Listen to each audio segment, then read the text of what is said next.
फिर से स्वागत है मेरे चैनल पर। मैं हूं राज, आप देख रहे हैं हाईवे नाइट। दोस्तों, आज की जो कहानी है ये तेलंगाना की है, तेलंगाना की सिकंदराबाद की। और इस कहानी को, घटना को लगभग 15 साल बीत चुका है। और ये कहानी है रोहित और दिव्या की। तो चलते हैं इनकी कहानी में। लेकिन आपने मेरा चैनल को सब्सक्राइब नहीं किया है तो आप कर लीजिए प्लीज़, धन्यवाद। दोस्तों, मेरा नाम रोहित है। मैं सिकंदराबाद में रहता हूँ और मेरे घर में मेरी छोटी बहन है और मेरे पिताजी हैं। मेरी माँ को गुजरे हुए करीब करीब 3 महीना से ऊपर हो चुका है थोड़ा सा। माँ बहुत दिन से बीमार थी। हमने तो बहुत कोशिश किया लेकिन वो बच नहीं पाई। पिताजी का तबीयत तो करीब करीब 1 साल से ख़राब है। अब वो बिस्तर पर ही लेटे रहते हैं। उनका आधा जो अंग होता है शरीर, पैर से लेकर के और सर तक, आधा अंग पर फालिज गिर गया था। और वो एक तरह से अब ना उठ सकते थे। उनको बोलने में भी कठिनाई होती थी। वो बोलते थे, क्या बोलते थे बहुत ध्यान से समझना पड़ता था। तो यही हमारी फैमिली थी। अभी मैं पिताजी का ही काम, जो बिजनेस था उनका, वही मैं संभाल रखा था। और जो हमारी बहन थी, अब वो घर की पूरी जिम्मेवारी संभाल चुकी थी। बहन पढ़ाई भी करती थी और साथ में हम लोग को खाना भी बनाती थी, देख रेख भी करती थी। माँ के गुजरने के बाद में उसने बहुत ईमानदारी से अपना घर का काम संभाल लिया था। लेकिन उदास रहती थी वो। उदास तो मैं भी रहता था, लेकिन वो बहुत पहले चंचल थी। हर बात पर हंसती थी खिलखिला करके। लेकिन अब तो लग रहा था उस घर में हंसी नाम का कोई चीज़ नहीं रह गया है। एकदम उदास उदास सा, मनहूस सा घर हमारा बन चुका था मम्मी के गुजरने के बाद में। मेरा काम था, सुबह मैं जाता था 9 बजे के आसपास और रात को 9 बजे के बाद ही मैं आता था घर पर। रिश्तेदारों ने मेरी शादी कराने की ठान ली थी। हमारी जो बुआ थी वो लड़की देख रखी थी। वो बता रही थी कि लड़की बहुत सुशील है, सुंदर है, बेटा तुम शादी कर लो। लेकिन मैं अपने मन में ठान चुका था कि जब तक दिव्या की शादी नहीं हो जाती मैं नहीं करूँगा। और वही मैंने पक्का कर लिया था अपने मन में। मैं दिव्या का बहुत ध्यान रखता था, वो भी मेरी रखती थी। और एक दूसरे को हम बहुत दोस्त की तरह हर बात को शेयर करते थे। लेकिन जब से मम्मी गुजरी तब से वो एकदम गुमसुम रहने लगी। कोई बात को मुझसे शेयर नहीं करती थी। उस दिन रात का वक्त था, मैं सोया हुआ था। अचानक मेरी कोई आहट हुई, मेरा नींद खुल गया। मेरा जो खाट था पिताजी के साथ में था। पिताजी पलंग पर लेटे हुए थे और मैं उनके बगल में खाट लगा करके सोया हुआ था, चारपाई फोल्डिंग वाली। दरवाजे से पता लगा कि कोई दरवाज़ा खोला है, हमारे अंदर का, बाहर वाला गेट का। मैं उठ करके बैठ गया। अब सोचने लगा कि कौन खोला है दरवाज़ा। पिताजी तो जा ही नहीं सकते हैं, मैं यहीं पर हूँ, बहन दिव्या है बस। लेकिन वो बाहर क्यों जाएगी रात के टाइम में? बाथरूम तो अंदर ही है, उसे कमरे में है ही। मेरा मन व्याकुल हो चुका था कि आखिर माजरा क्या है। मैं उठ करके और दरवाजे पर गया तो दरवाज़ा ऐसे ही खुला हुआ था, सिटकनी अंदर से खुली हुई थी और दरवाज़ा भेड़ा हुआ था। बाहर से कोई उंगली से धक्का भी दे दे तो दरवाज़ा खुल जाए। मैं एकदम हैरान सा रह गया। मैं दिव्या कमरे में गया तो उसका दरवाज़ा मैंने जैसे ही हल्का सा पुश किया वो खुल गया था। अंदर देखा तो दिव्या तो पलंग पर थी ही नहीं। मैं एकदम सन्न सा रह गया कि दिव्या कहाँ गई बाहर में इस वक्त में।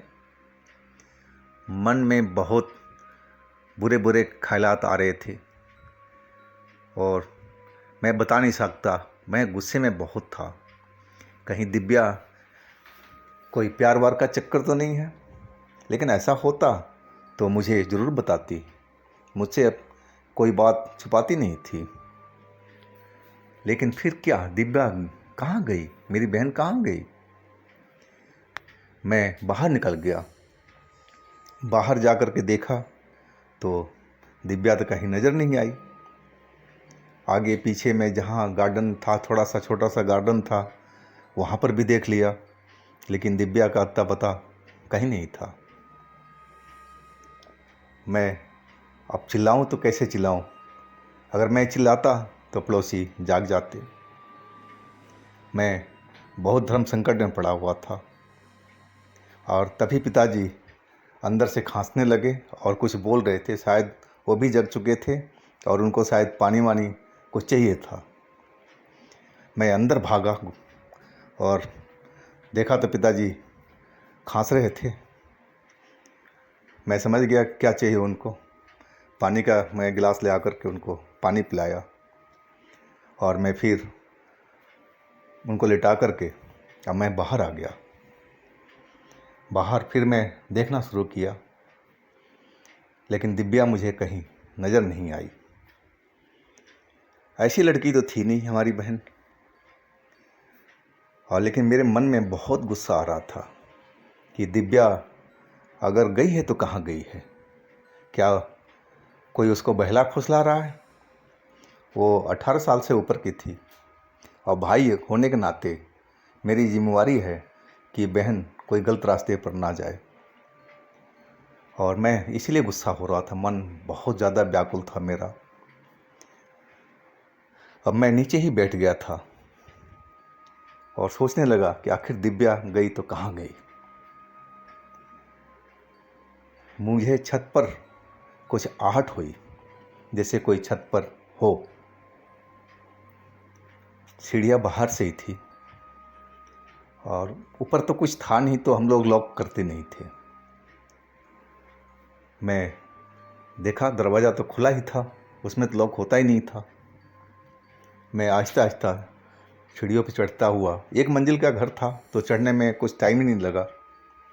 ऊपर खुला छत था, पानी की टंकी थी।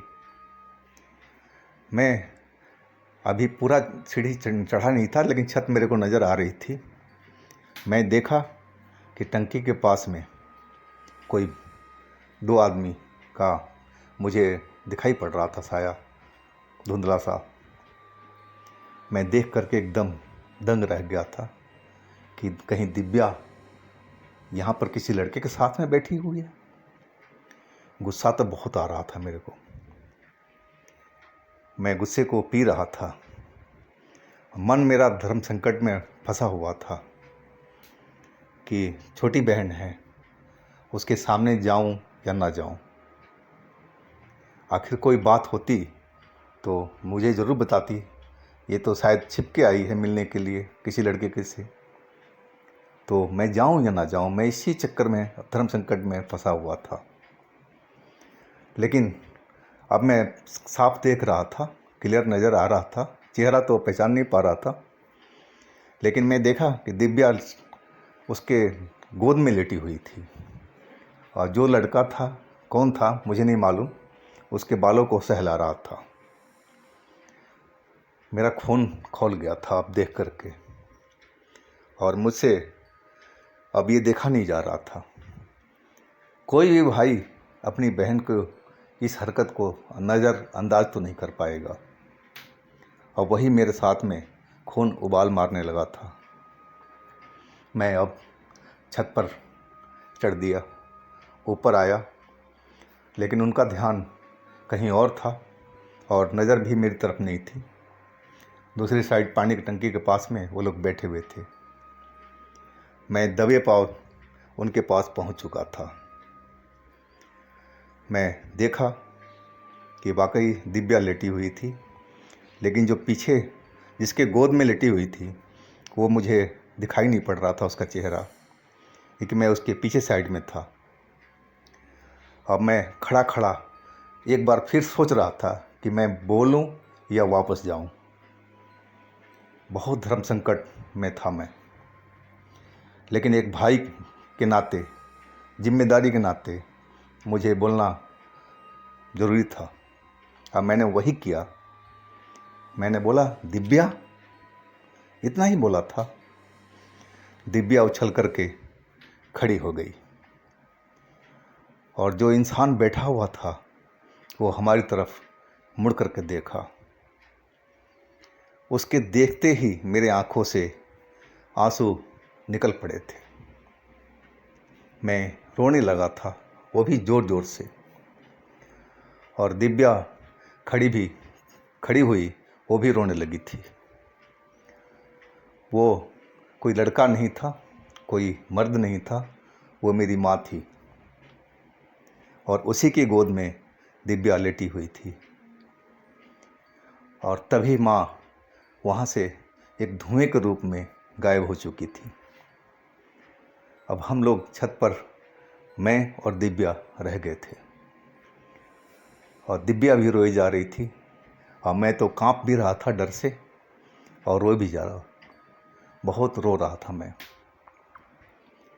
अब मुझे दिव्या पर शक करने का पश्चाताप हो रहा था कि मैं अपनी छोटी बहन पर मैं कैसे शक कर लिया। मेरी दिव्या तो ऐसी नहीं है। गिलानी सी हो रही थी अपने आप पर। मैंने दिव्या को बोला कि बहन, मुझे माफ़ कर दे। मुझे नहीं पता था कि तेरे पास माँ बैठी हुई है। वो बोली, भैया अब माँ कभी नहीं आएगी, आपको यहाँ आना नहीं चाहिए था, आप कभी नहीं आई। वो पहले ही बोल चुकी थी कि अगर कोई तेरे अलावा कोई और आता है तो मैं कभी तुम्हें दिखाई नहीं पड़ूंगी और मैं चली जाऊंगी बहुत दूर। अब कभी नहीं मम्मी आएगी, वो रो रो करके बोल रही थी। मैं उसको गले से लगा लिया। बहन, मुझसे बहुत बड़ी गलती हुई है, बहुत बड़ी गलती हुई है बहन, मुझको माफ़ कर दे। वो भी रोने लगी थी फिर दोबारा से। मुझे अब बहुत गिलानी हो रही थी अपने आप पर, यानी कि बहन ये कब से मम्मी आ रही है तेरे पास में, मुझे तो ज़रा भी तूने बताया नहीं। अगर तूने कान में डाल भी दिया होता तो मैं तेरे पास में कभी नहीं आता। वो रोते रोते बोली, भैया मम्मी जब गुजरी थी ना, उसके तीसरे दिन मुझे नज़र आ गई थी और उसने बोला था कि ये बात किसी को बताना नहीं है, बोलना तक नहीं है। अगर तू किसी को बता भी देगी तब भी मैं नज़र नहीं आऊँगी। तो भला मैं कैसे बताती आपको। मैं रोए जा रहा था, बहन भी साथ में रोए जा रही थी। बहुत मुझको अपने आप पर गुस्सा आ रहा था। चलो बहन, अब नीचे चलते हैं। अब जो गुजर गया है उसको तो वापस लाया नहीं जा सकता है। मम्मी से प्रार्थना करना कि मम्मी फिर दर्शन दे। और हम लोग नीचे चल पड़े। तो ये थी रोहित की कहानी। अगर आपके पास भी अपनी कोई घटना है, कोई आप बीती है, कोई कहानी है, तो हमें इंस्टाग्राम पर या व्हाट्सएप नंबर पर ज़रूर शेयर कीजिएगा। हम आपकी कहानी को ज़रूर बनाएंगे। और हमारे चैनल को लाइक कीजिएगा, सब्सक्राइब कीजिएगा, शेयर कीजिएगा और साथ में चल रहा हाईवे 33 पर ज़रूर विज़िट कीजिएगा। लिंक मैं नीचे दे रखा हूँ। उसमें भी बहुत अच्छी मज़ेदार कहानियाँ हर रोज़ अपलोड होती है। तो आप लोग अपना बहुत बहुत ख्याल रखिएगा। नमस्कार।